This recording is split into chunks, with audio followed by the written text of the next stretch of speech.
Welcome back to Trail and Ultra Running Training. The whole goal of this podcast is to help you train a little better so that we can have more fun out on the trails. My name is Will France. I'm a running coach and a strength coach. And today I want to talk about power and plyometrics, more or less in the gym, but kind of anywhere, because we can integrate some of these movements into our running training as well, be it warm-ups or in the middle, or they've been used a bunch of different ways.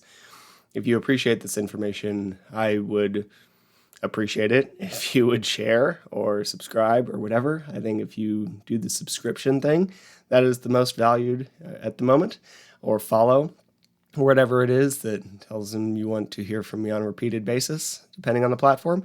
But whatever you do to spread this information, if you appreciate it, I would love that. Anyway, let's talk about some strength stuff. Sorry if my voice feels a little weird. I was sick over the weekend. Wasn't too bad. I think it was a mild food poisoning thing. Short-lived, but if you know anything about food poisoning, my vocal cords aren't feeling great. Anyway, so let's talk about strength stuff, power, plyometrics, etc. Fair warning, this is something I am actively learning. I'm actively learning all this stuff. I spend a lot of time and money on continuing education because I like to get better at my job. But recently, I've taken a deeper dive into plyometric work because I realized that it was kind of a gap in my knowledge. There's some people that I really respect on the internet, and I'm taking a course and learning some things. And before we get into it, we should probably define a couple different things about plyometrics because it means to not different things. One is just encompassed in the other, kind of like a square and a rectangle, right? Like square is a rectangle is not a square, if you remember that from math. Same thing with Plyos. Originally, they were kind of developed, I'm sure we've been technically doing them forever, but they were really developed as a training mechanism in the USSR in the 80s by a guy named Yuri Verkhoshansky, and he meant a very specific thing by them. Now, as time has moved on, especially in the US, we have started to refer to this more as any jumping thing. And I actually just heard a podcast with a pretty far reach where someone on there qualified it as any movement that creates force quickly. And I'm not here to really police terms. I think that language evolves. I think it means different things in different communities. And if we are now at a place where plyometrics means jumping things, then that's absolutely okay. But we probably need to be a little more specific about what we're training because there's a very wide breadth within jumping things. I will disagree with the creating force quickly. That feels a little much to me at the moment. If I pick up a deadlift very fast, is that a plyometric because I'm creating force quickly? I don't think so. I think it's a speed work on strength work. So there's a line there, though, and I don't know. It's very fine for someone to disagree with me. Point is, there is a wide breadth of things where we create a lot of force very quickly. Now, this is why I think that to some degree, strength, like pure strength work, getting strong, being able to control your body, developing some muscle mass, is a precursor to power and plyometrics. Because if you don't have control over your body, if you don't have strength, then when we try to create power or force or do anything reactive, then we're just going to end up injured. Because if we can't control force slowly, then we probably shouldn't be trying to control it quickly, right? If we can't do a bodyweight squat well, then doing a squat jump doesn't make a ton of sense because it's a bigger range of motion with a lot more force, and then you have to have landing mechanics added to that. It seems silly. So I do not include plyometrics immediately out the gate for everybody. Also, although I am going to start including them earlier and integrating them more. I had more of a plyometric tune-up phase, and if you've seen any of my old strength progressions, that was more what that was. It was a lot of plyometrics geared more towards race time to try and create that pop towards race. And I think if we integrate a little earlier, it'll be a little more effective. As I said, learning things all the time and constantly trying to make some progress. It's not that it didn't work. I just think we can do it better. Now, for plyometrics, if we're going to use this term as jumping, that's okay. but we need to delineate a little bit. So the original version of plyometrics, created by Verkhoshansky in the 80s, he actually referred to it as shock training, and whatever that is in Russian. And it was defined by a very short ground contact time. And I know this is boring, but if you don't understand what this is, then we're going to do our plyos wrong. And I see people do plyos wrong all the time. So take 20 seconds to learn this so that we can figure it out. So very short ground contact time. When we're doing these reactive plyometrics, we should think the floor is lava. And if we are standing too long on the floor, then your feet are going to burn off. I realize if you're anywhere near lava, the floor, your feet are going to burn off, but you get the point. So think of something like a pogo stick, right? It's very bouncy, and this is kind of the bounciness that we're trying to create in plyometrics. And they have a lot of crossover to running, because if you watch the Olympic marathons, wild, by the way, so cool. But if you watched them for 2+ hours, these people, men and women, were just kind of springing along the ground, step after step after step after step. And this is what we're really trying to do is running. This is why plyometrics have such a big carryover to running, because when we run well, we are doing a low-level plyometric movement with every step. There's some spring to it, there's some reactivity, and this is why we see well-integrated plyometrics make so much progress in things like running economy. And I know that is not our biggest metric as trail runners, but it still matters for us to run well. We're not just trying to slog up and down the hills. We are still trying to move somewhat quickly and efficiently. So if we can make this force transfer better, great. So this is why I try to distinguish between power and plyometric, because power production would be the force production, power creation, force creation, right? The other is a transfer of force, and these are different. For one, we're trying to use our strength to create force, and the other, we're trying to transfer force as efficiently and effectively as possible. And this is, again, exactly what we're doing on running, and it's a slightly different adaptation. And if we are going to cross over some of this plyometric work, we need to really focus on keeping our ground contact time short and creating this efficiency, right? This has also been shown to reduce injury risk. So we probably have a little more distinction between power moves and plyometrics if we're going to do them well, because they work on different systems and they work to train different tissues of the body. Power and force production is going to be a lot more muscular, whereas plyometric is going to be a lot more fascial and tendon and these connective tissues, right? Now, a jumping movement that focuses on power that most people know would be a box jump. Stand in front of a box, jump onto the box, step off the box. That is going to be a power production movement. Now, we can also do a piece of jump training that would be more force absorption, right? This would be something like an altitude drop. Stand on a box, step off the box, absorb the force smoothly from the fall without making your knees pop out and explode out of your legs. And finally, there's a plyometric version where we would combine these together. And it would be a depth jump or a drop jump where you step off a box, really quick off the floor is lava, and then pop up either onto another box or into the air. And the drop jump is the one where you go to the box, and depth jump is where you go into the air. And these are pretty high-level plyometric movements that focus on maximum force transfer.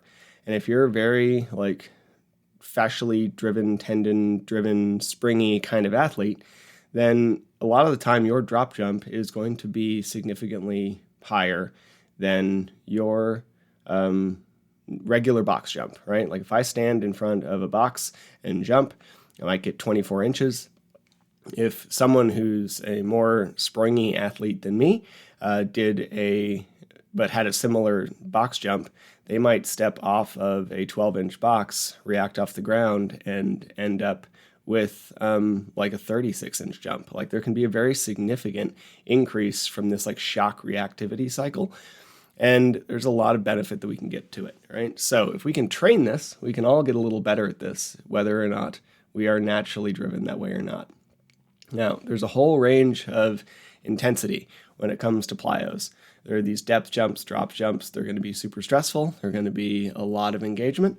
And then there's also these like low-level plyos, and these might be pogos or like two-legged leaps, and really just trying to be quick off the ground, and it's not going to come very high. It's just going to be really speedy.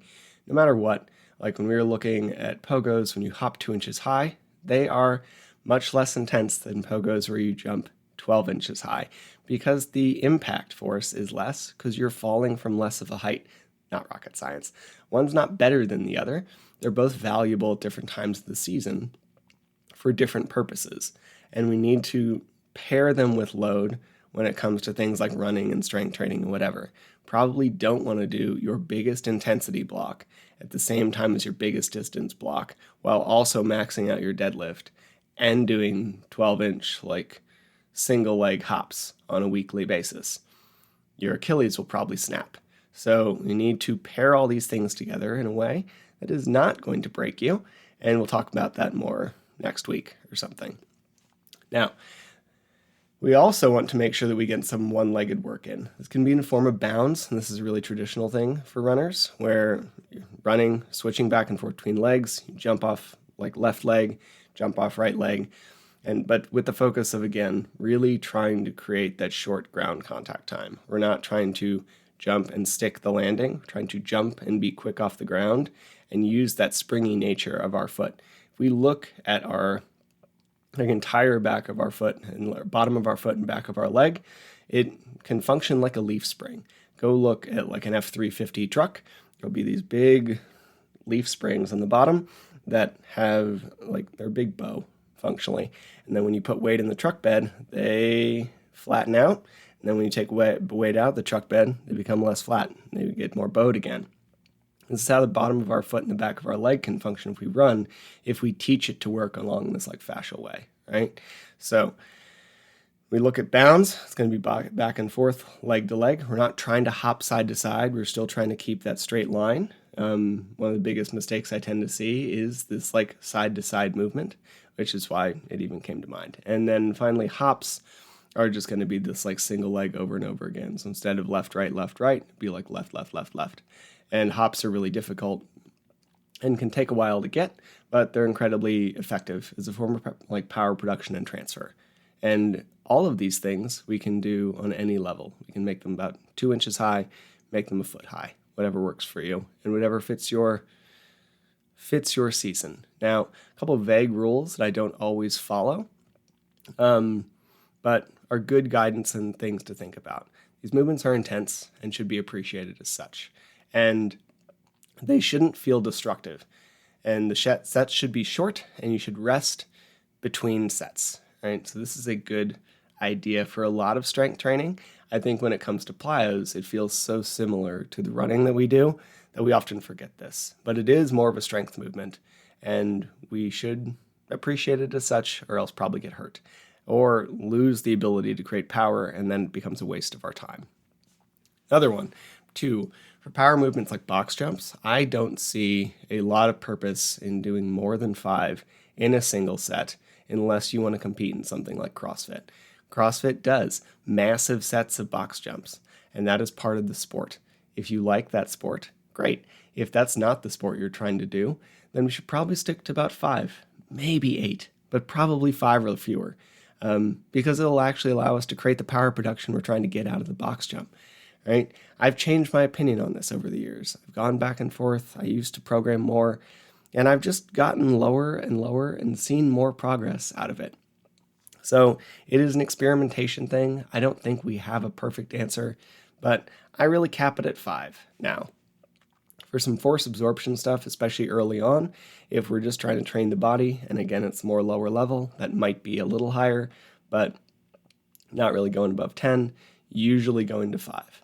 Now, if we're actually trying to create power, like stand in front of a box, jump high, take a short pause, keep reps low, and take a minute in between rests or sets. And if you don't need to rest, then you probably need to work harder. Jump on a higher box. Now, 3, for smaller plyos, we can measure them in contacts, like the amount of time your feet hit the ground, or distance. I don't think one is better than the other, but I tend to keep track of them in terms of contacts, like how many times my feet will hit the ground. And I'll usually stick somewhere between like 6 and 12, depending on the intensity. If we're going these big jumps, might be more in the 6 to 8 range. If it's going to be somewhere shorter and poppier, then it might be more like 10 to 12. Now, if we are, no matter what though, and this is a key thing with a lot of these like reactive movements, these reactive plyos, the point is to stay poppy and reactive. The point is to keep the ground contact time short. If this reactivity turns back into power production and becomes a slog, if your jumps go from sproing,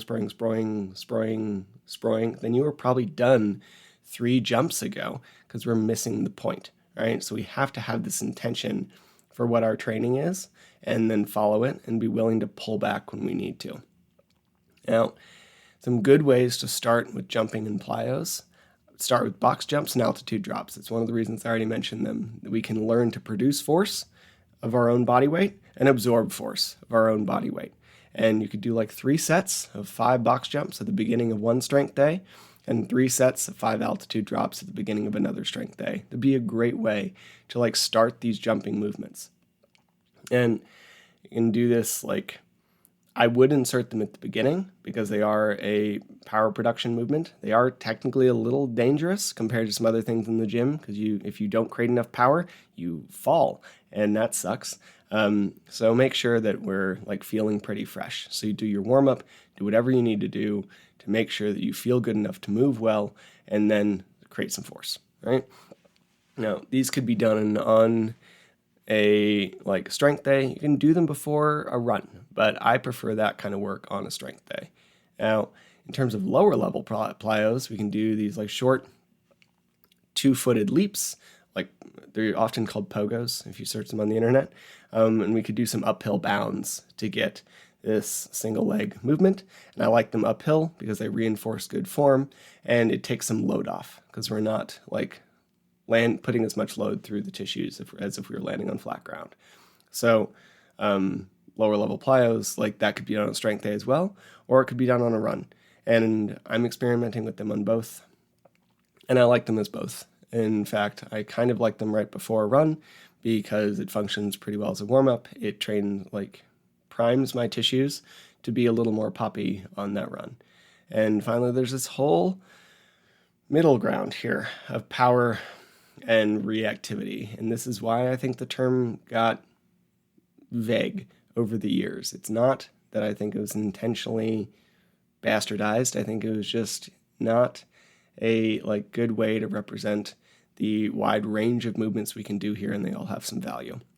So instead of these strict reactive plyos or big power production, we can also do alternating split jumps, which are a little too deep and a little too long in the ground contact time to be a full power movement, but they're also not enough rest between reps to be a plyometric, but they're not enough rest between reps to be a power movement, right? They sit in the middle. Same with speed skaters or side to side deep bounds. They're not really plyos in terms of their traditional shock training sense, but they aren't really power either. They're in the middle and they have a bunch of value. And I think they also really shine in a warm-up or shine inserted into a strength day to create a bit of a gap and switch your direction a little bit. And they have a ton of carryover to running, especially trail runners, because we put ourselves into weird positions all the time. I fell the other day on a trail and my heel was at my butt. It's not like we're always trying to react to positions that we'd like to be in. We're sometimes trying to react to positions that we don't want to be in. And we should feel strong in those positions and be able to transfer that force when we need to, even if it's not ideal. So they're worth incorporating in your training and worth playing with a little bit. Now, for power and plyos, just a quick recap. Plyometrics has come to mean any kind of jumping movement. I've heard it mean any fast production of force. I think that's probably a little far because I don't think a deadlift is really ever going to be a plyometric in my eyes, but that's up to the user, whatever. We have two kind of ends of the spectrum here. Power production would be like a box jump, where we're just creating a single load of force. And then like a more traditional plyometric would be transferring force, like really quick pogo hops, and everything in between. And they all have a lot of carryover to running. They can be very intense, but there's a wide range of intensity. 2-inch pogo hops are going to be very different than a foot pogo hop, right? So make sure that we scale that intensity compared to the rest of your training and running volume, and make sure that we have control and strength before we start to use these things, because when you do something like a box jump, you are creating a ton of force. So if we can't do a bodyweight squat, probably shouldn't be doing a squat jump, right? And once we start to create that power and create that force absorption, they do become a staple of any runner's routine because it has so much applicability. Now, I plan to do one more of these strength essentials things. It is going to be on the lines of like how to build a program. I want to warn you in advance that it is not going to be explicit because I don't know you. I don't know what you need. I don't know what exact strength work you need, right? But it's going to be a general thing of how to think about it and give you a starting guide as to how to create some plans. I would bet if you've listened to all of these, you will come out of it being able to create a pretty good strength program for you, depending on your time in the season. But you'll probably need to have listened to the other now 7 of these in order for number 8 to make any real sense. Now, I hope this was helpful. Hope you have a great day. Go get strong, train hard, have fun, and hope you have a great next run. Thank you again for listening to the Trail and Ultra Running Training Podcast. I can't tell you how much I appreciate it. Just a reminder, nothing you hear on this podcast is medical advice, and you should always speak with a medical professional before making changes to your training or your nutrition. If you enjoyed the podcast or found it helpful, please leave a rating or review. It tells the algorithm robots that people like it, and that means more people will hear it. Or even better, just share it with someone who you think would benefit. If you prefer a video version, head to the Trail and Ultra Running Training Group on Facebook, or check out the Mountain Goat Endurance Coaching YouTube channel. Thank you again, and I hope you have a great next run.